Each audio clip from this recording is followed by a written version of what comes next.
Bienvenidos a todos, gracias por sumarse a esta pequeña call. Hoy día vamos a hablar un poco de cuándo y cómo empezar a automatizar. Está como muy relacionado a los QA, pero también vale la pena conocerlo por el lado de desarrollo para que cuando un QA diga que quiere automatizar, sepan por dónde viene el tiro, ¿no? Como dijo Vane, mi nombre es Danilo Besoni, me dicen Dino. Soy QA desde hace 12 años, he pasado por varios proyectos, utilizando varias tecnologías, tanto QA manual, QA automation, seguridad, estrés, performance, un poco de todo.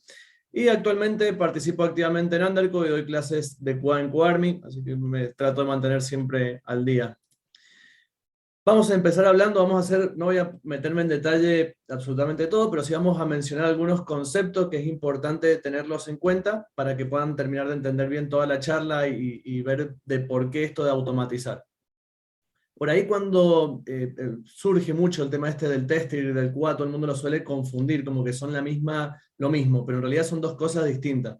Básicamente el tester se encarga de detectar y reportar fallas en un sistema, o sea, está en la parte de detección de errores, y el QA se encarga más de la prevención de errores, es decir, no solamente se encarga de la calidad del producto, sino también de todo el proceso en sí.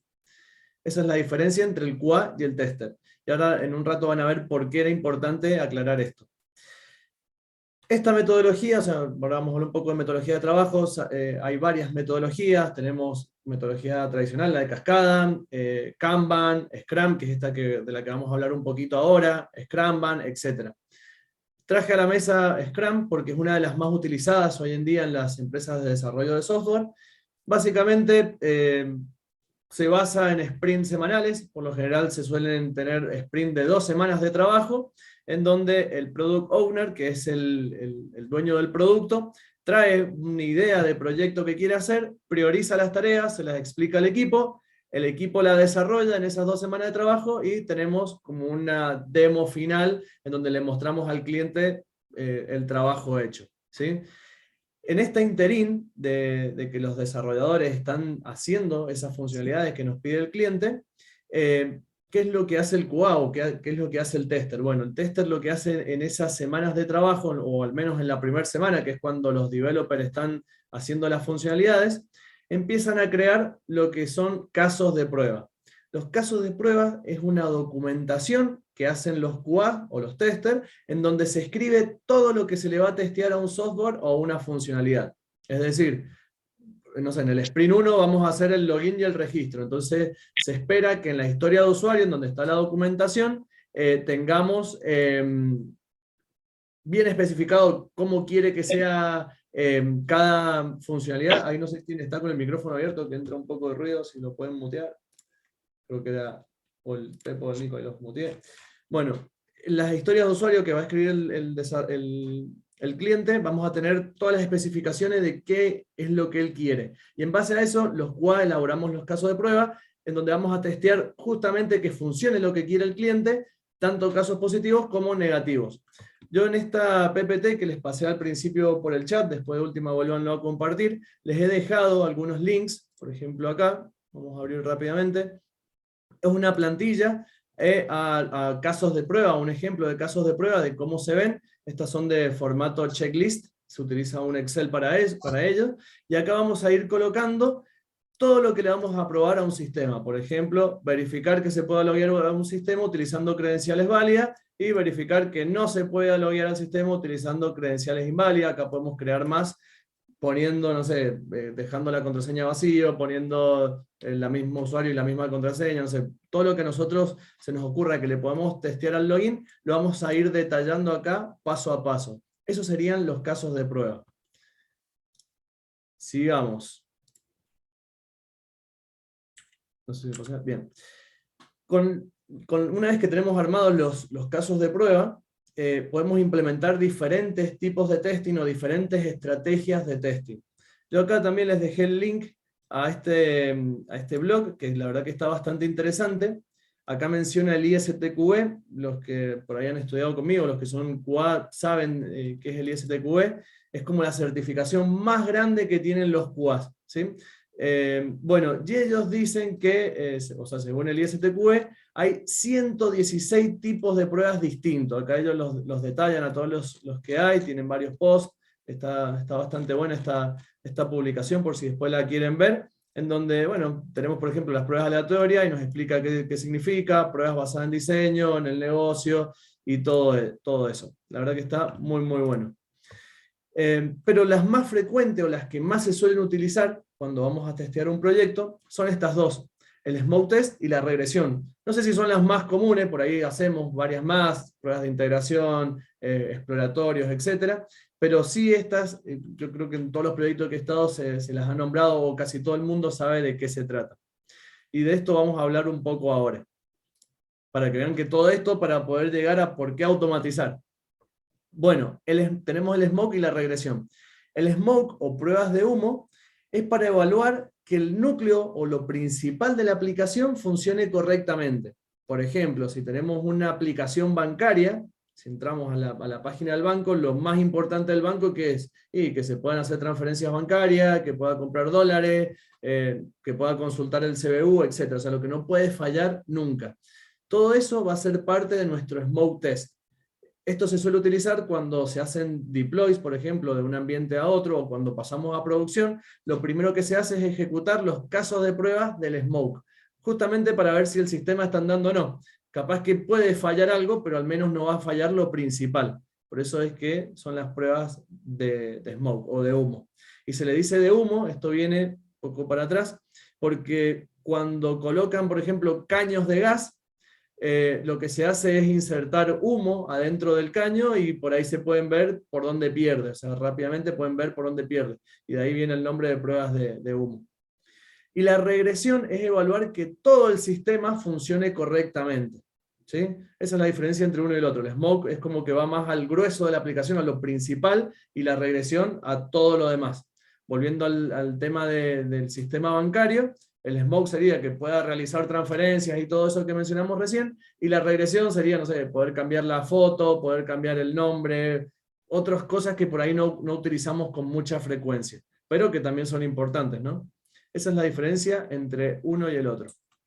Bueno, para poder realizar el smoke y la regresión, obviamente necesitamos tener los casos de prueba hechos. Nosotros acá en los casos de prueba, si volvemos otra vez a la plantilla esta, podemos agregar etiquetas o tags y le podemos poner cuáles son del smoke y cuáles son de la regresión.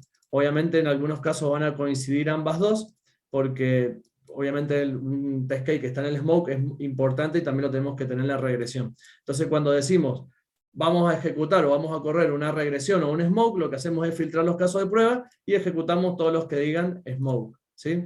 Esa es la diferencia entre una y otra.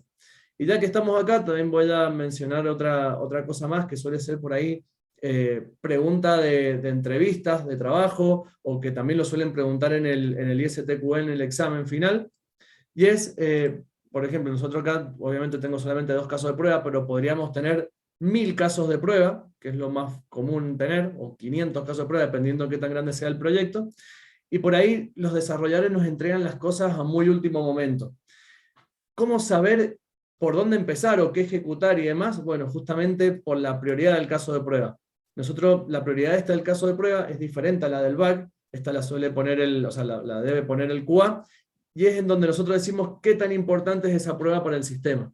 Entonces, en caso de que tengamos poco tiempo, empezamos a ejecutar los casos de pruebas que sean con mayor prioridad que los demás, ¿no? Cosa de asegurarnos de que lo principal va a funcionar sí o sí. No sé si hay preguntas, no estoy viendo la verdad el chat ese, creo que no. Perfecto, creo que no hay ninguna. Volvemos entonces a la PPT. Tipo de testing, regresión, bien. ¿Cuándo y por qué automatizar?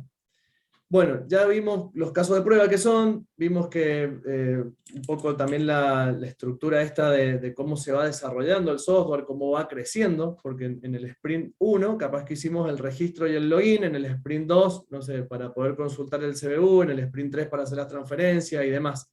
Pero a medida que va pasando el tiempo y el software va creciendo, nos vamos olvidando un poco de lo que ya testeamos en el pasado. Es decir, yo el login lo reventé a pruebas en el sprint 1, pero en el sprint 10 ya no voy a volver a testear el login. pero sí es necesario probarlo, porque muchas veces los developers, cuando suben algún feature nuevo, quizás pueden llegar a romper algo que ya estaba hecho.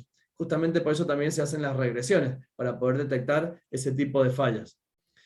Bueno, como dice acá, ¿cuándo y por qué automatizar? Y es cuando en las aplicaciones ya son muy grandes y tenemos más de 1000 casos de prueba o 500 casos de prueba, que la verdad que es muchísimo para que un QA lo ejecute en 2 semanas de trabajo, sumado a las tareas que tienen ese sprint. Acá es recién cuando se empiezan a automatizar las pruebas, cuando vemos que ya es muy grande el trabajo y es muy repetitivo, ¿sí?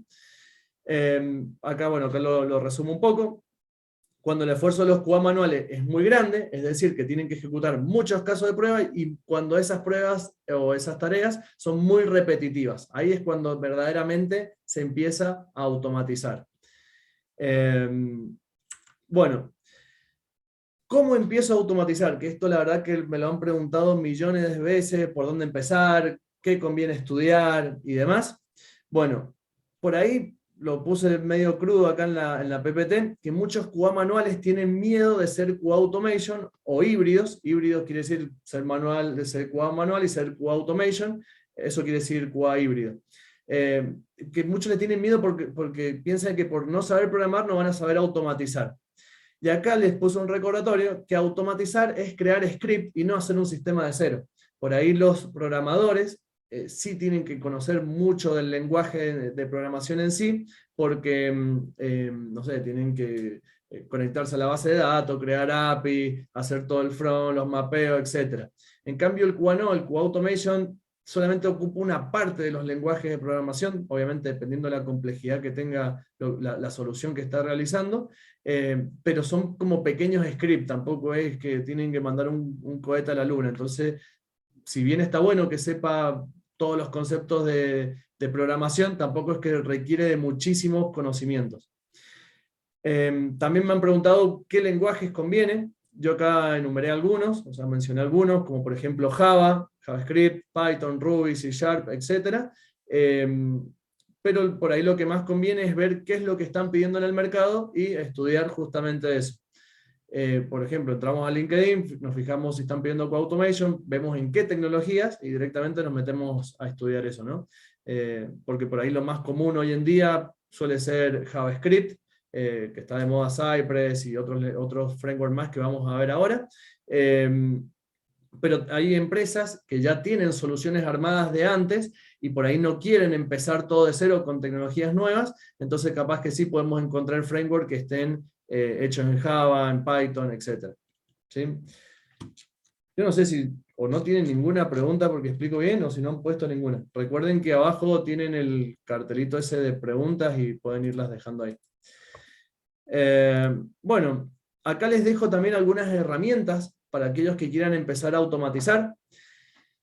Y bueno, les quiero presentar a esta herramienta que se llama Catalon, que es una herramienta, la verdad, muy, muy sencilla. Es para los QA manuales, sobre todo, que tienen que ejecutar muchas pruebas repetitivas.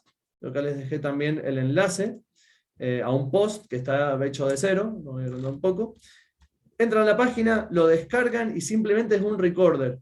¿Qué quiere decir un recorder? Bueno, acá armamos todo el proyecto, ponemos la URL que queremos grabar, entre comillas, ponemos el navegador, en este caso yo seleccioné Firefox, pongo play y empiezo a cliquear todo lo que yo quiero. Por ejemplo, no sé, en el banco quiero hacer una transferencia bancaria, pongo la página del banco, pongo play, se me va a abrir la página del banco, y yo voy cliqueando, no sé, pongo mi usuario, mi contraseña, iniciar sesión, no sé, pongo transferir dinero, pongo el monto, el CBU, pongo enviar, y todo eso queda grabado, como muestra acá, uno debajo del otro. ¿Ven? Acá fueron todos, acá lo que hice fue loguearme en el foro de Undercode, entonces entré a la URL, navegué, fui cliqueando, fui navegando, puse usuario, contraseña, y después, cuando termino, cierro el browser. Y eso ya me grabó un caso de prueba, ya me grabó un test case que lo que hace es loguearse, ¿sí? Y después, simplemente lo único que tengo que hacer es cliquear en play y me abre de vuelta el browser, me ejecuta todos los pasos y me dice si pasó o si falló. Fíjense que acá en ningún momento yo tuve que tocar ningún lenguaje de programación, simplemente fue un recorder que grabé los pasos, me los dejó guardado acá y yo después lo puedo reutilizar para hacer todo tipo de prueba que yo quiera. En este caso solamente fue loguearme al foro, pero yo podría haber hecho muchos casos más y ejecutarlo uno detrás del otro. Así que bueno, esta es una herramienta muy potente y muy fácil de utilizar para aquellos que quieran empezar y también para que vayan entendiendo un poco de qué va todo esto de automatizar, ¿no? Y por otro lado, también tenemos como herramientas un poco más avanzadas, si se quiere decir de alguna forma. Yo recomiendo estos dos frameworks que la verdad que son de última generación, tienen toda una comunidad que está atrás actualizándolo constantemente, hay documentación, están creciendo con lo último que está en el mercado. Una es AutoCode, la otra es Playcode, creo que les dejé los enlaces acá. Bien, acá también tienen, no sé si alguno quiere empezar a automatizar y demás, dejé hecha una guía paso a paso de cómo setear el ambiente, cómo configurarlo, cómo instalarlo. Explico también, no sé si ahí está creando las imágenes, cada parte del framework, cómo empezarlo a utilizar y demás, está todo explicado acá, paso a paso, para todo aquel que quiera seguirlo. Y bueno, y el otro es Playcode, que es este de acá. La web sé que está en construcción, pero tienen también toda la documentación acá. Lo que tienen de bueno estos frameworks es que, bueno, por un lado, AutoCode está hecho con Java. Traje uno de cada lenguaje, este está hecho con JavaScript y este con Java, que por ahí son los que más se suelen utilizar para automatizar. Lo que tiene bueno AutoCode es que podemos automatizar páginas web o sistemas web, mobile. Para todo lo que es web utiliza Selenium, para todo lo que es mobile utiliza Appium. También puede automatizar APIs con REST Assured, sí, creo que era REST Assured, la tecnología que utiliza. Y bueno, eso. Y por otro lado tenemos Playcode, que es solamente para todo lo que es web, pero también lo que tiene de bueno, que me gustó mucho de este framework, es que también testea el responsive de cada página. Es decir, yo le puedo decir, ejecutame tal prueba en la página esta del banco X, no sé, en tal resolución, que es la que tiene el S22, por ejemplo. Y me va a abrir un navegador chiquitito con esa misma resolución y me va a ejecutar la prueba ahí. Entonces, de esa forma yo puedo ver si va a funcionar bien o no en ese navegador o en esa versión de responsive.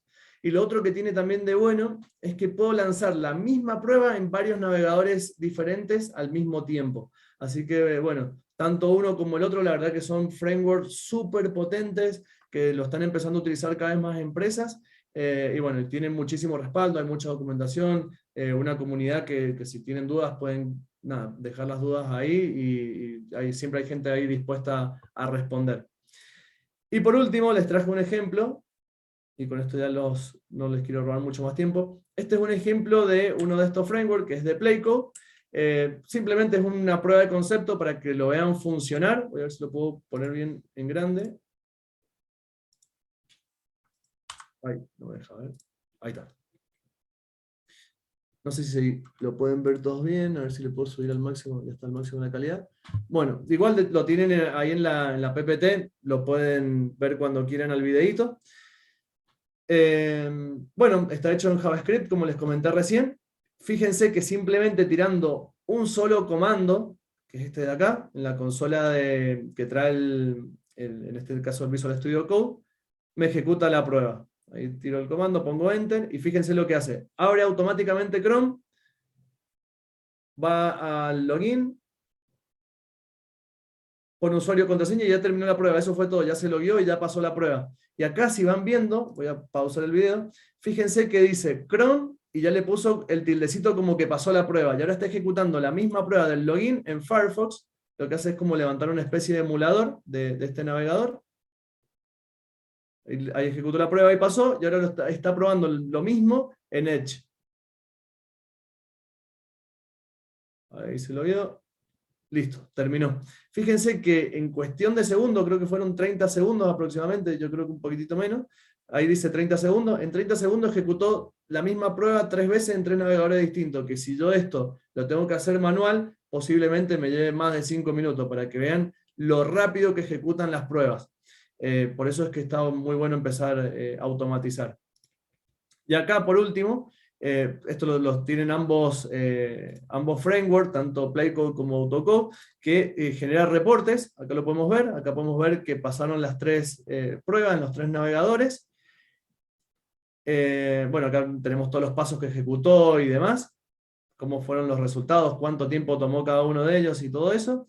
Y lo otro que tiene bueno, que en este caso pasaron todas las pruebas, hubiese estado bueno que fallara alguna, pero en caso de que falle alguna, cuando yo entro, me muestra la captura de pantalla y me hace como una grabación de un videíto con la evidencia de por qué falló. Entonces yo de esa forma simplemente ejecuto todas las pruebas, entro acá, veo por qué falló, y simplemente puedo ver si es algo que está fallando del software o si es algo que está fallando del framework. Entonces, de esta manera, automatizando los casos de prueba, yo puedo acelerar todo esto que les estuve explicando de los casos de prueba cuando tenemos mucho trabajo en los sprints, y podemos ejecutar muchísimos casos de prueba en muy poco tiempo, que quizás ejecutar 500 casos de prueba me lleven, no sé, una semana, con un framework de este estilo, capaz que lo podemos correr en media hora o 40 minutos.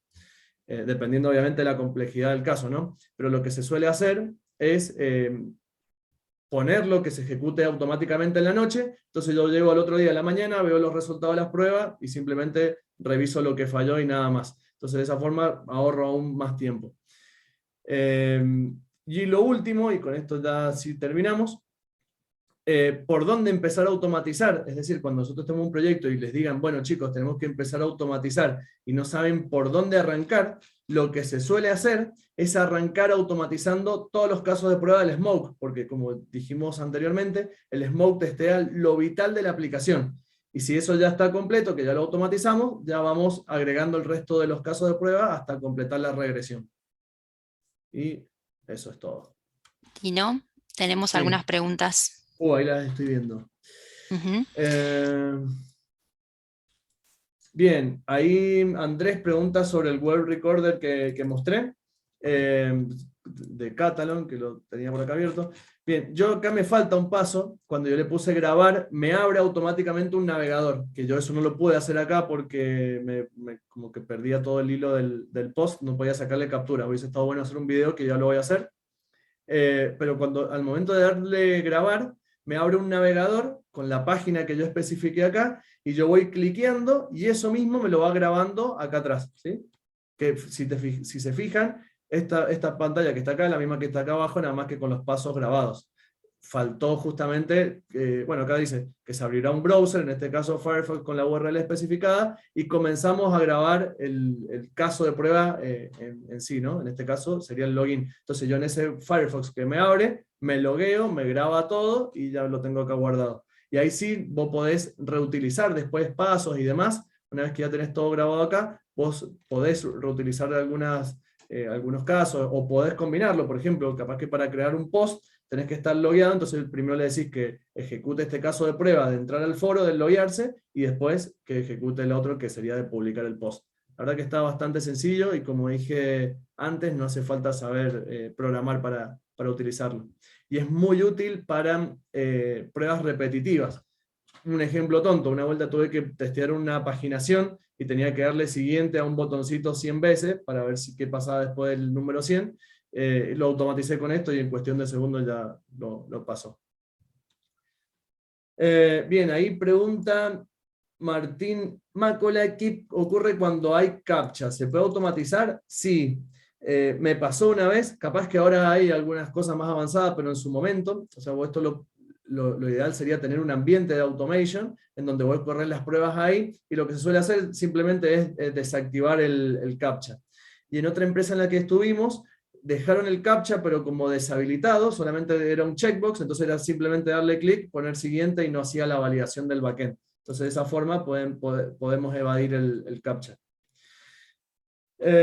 Ahí pregunta si se puede utilizar BDD con autocode y playcode. Sí, en autocode, en realidad en ambos dos se puede utilizar. Playcode es si no me equivoco, utiliza Playwright, que es de Facebook, o de Microsoft, no recuerdo bien, y tiene como un plugin para poder implementar BDD, pero autocode sí lo trae de forma nativa, que si lo vemos, creo que en el post de acá, bueno, acá se puede ver. BDD, eso que pregunta ahí Joel Vitelli, es otra forma de escribir casos de prueba para poder automatizar, que simplemente es este mismo caso de prueba traducido a BDD y queda de esta forma como está acá. es como para que si alguien cualquiera puede venir y leer esto, va a entender qué es lo que está haciendo el script, y en caso de que no entienda programación, ¿no?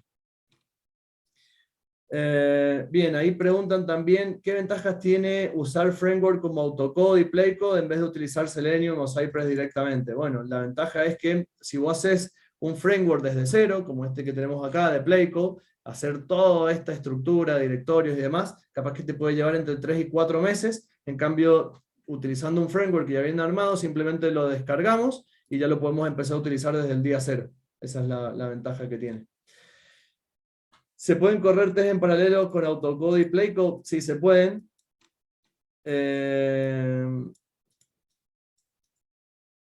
¿Autocode es compatible para Selenium Grid? Tengo entendido que sí. Eso lo podés preguntar ahí también en el foro de soporte que tienen, pero hace poco salió la última versión y sí lo soporta. Bueno, ahí están haciendo comentarios. ¿Cuál es el impedimento para hacer QA Automation cuando no hemos aplicado como QA manual? Hay veces que los QA Automation son developers que por ahí no les gustó mucho programar y se pasan al palo de QA, y por ahí la automatización es como una especie de intermediario, o sea, como un híbrido. O también pueden ser QA que no saben programar todavía muy mucho, y por ahí la automatización puede ser como un buen paso intermedio. Y si no, tranquilamente podés largarte a automatizar, simplemente tenés que saber desarrollo. Muchas veces los QAs hacen los casos de prueba, se los pasan a los QA Automation, y el QA Automation simplemente le pone el código atrás. Es decir, el QA manual le suele pasar esto que está acá, que sería el BDD, y el QA Automation le va poniendo atrás el código. Dino, tenemos una persona que levantó la mano, Cristian Fernández. Ok. Cristian, si tenés alguna pregunta, adelante. No, fue sin querer. Ok. Termino entonces con las últimas preguntitas que están ahí. Violeta pregunta si todos los Framework Automation vistos son open source. Sí, son open source, así que los pueden descargar y utilizar, no tienen licencia ni nada de eso.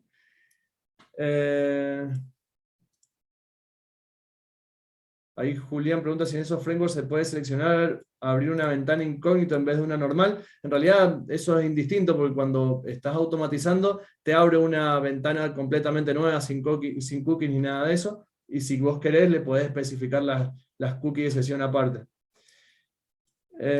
¿Dónde puedo tomar esos cursos de software? En quarmi.ar. Simplemente se meten ahí, se llenan el formulario y ya se pueden meter, son gratuitos. Ahí también pregunta Violeta, ¿qué diferencia hay con Serenity? Serenity está hecho en Java y ya se quedó en el tiempo, no lo han estado actualizando. La última vez que lo quise utilizar no levantaba el repositorio, así que creo que ya está ahí en las últimas. Bueno, ahí Joel también puso que sí soporta Selenium Grid, así que bueno, ahí también volvimos a responder la pregunta. Y no sé si... También pregunta si hay cursos para automatizar. Los que conozco están ahí en Undercode, así que los pueden buscar ahí. También tenemos el repositorio de cursos en Torrent, que también son todos gratuitos. Se pueden meter acá, y acá si ponen Automation, pruebas automatizadas con Python, hay bastantes de Automation, todos de cero. Así que también pueden buscar cursos ahí. Ahí pregunta también Juan Pablo si considero que un developer debe saber algo de esto. La verdad que está bueno por ahí para las pruebas unitarias. Las pruebas unitarias son como una especie de prueba automatizada, pero muy atómicas. Esto sería un poco más amplio porque son como más pruebas end-to-end. Pero sí, si lo saben, genial también. Y creo que terminamos con las preguntas. Si esas son todas las preguntas, no sé si alguien más tiene alguna otra.